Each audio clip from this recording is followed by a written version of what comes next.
De plus en plus, on parle de fraude aux examens officiels au Cameroun. En mémoire, le baccalauréat de l'enseignement secondaire général session 2020, qui avait été entaché de nombreuses irrégularités, entraînant le report de certaines épreuves. Pour ne citer que ce cas, parmi tant d'autres. Ces fraudes qui perdurent d'année en année pourraient avoir des conséquences pour la société présente et à venir.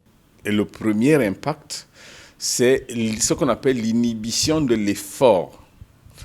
C'est-à-dire que les apprenants s'investissent très peu dans l'effort d'apprentissage, de révision, de leçons, de préparation pour une épreuve, avec l'espoir qu'il y a une chance, aussi infime que soit-elle, n'est-ce pas, qu'à l'arrivée, ils pourraient mettre la main sur l'épreuve qui va arriver à l'examen. Il faut s'attendre donc à une rentabilité moindre au niveau des entreprises et finalement les compétences et aptitudes attendues n'ont pas été celles-là.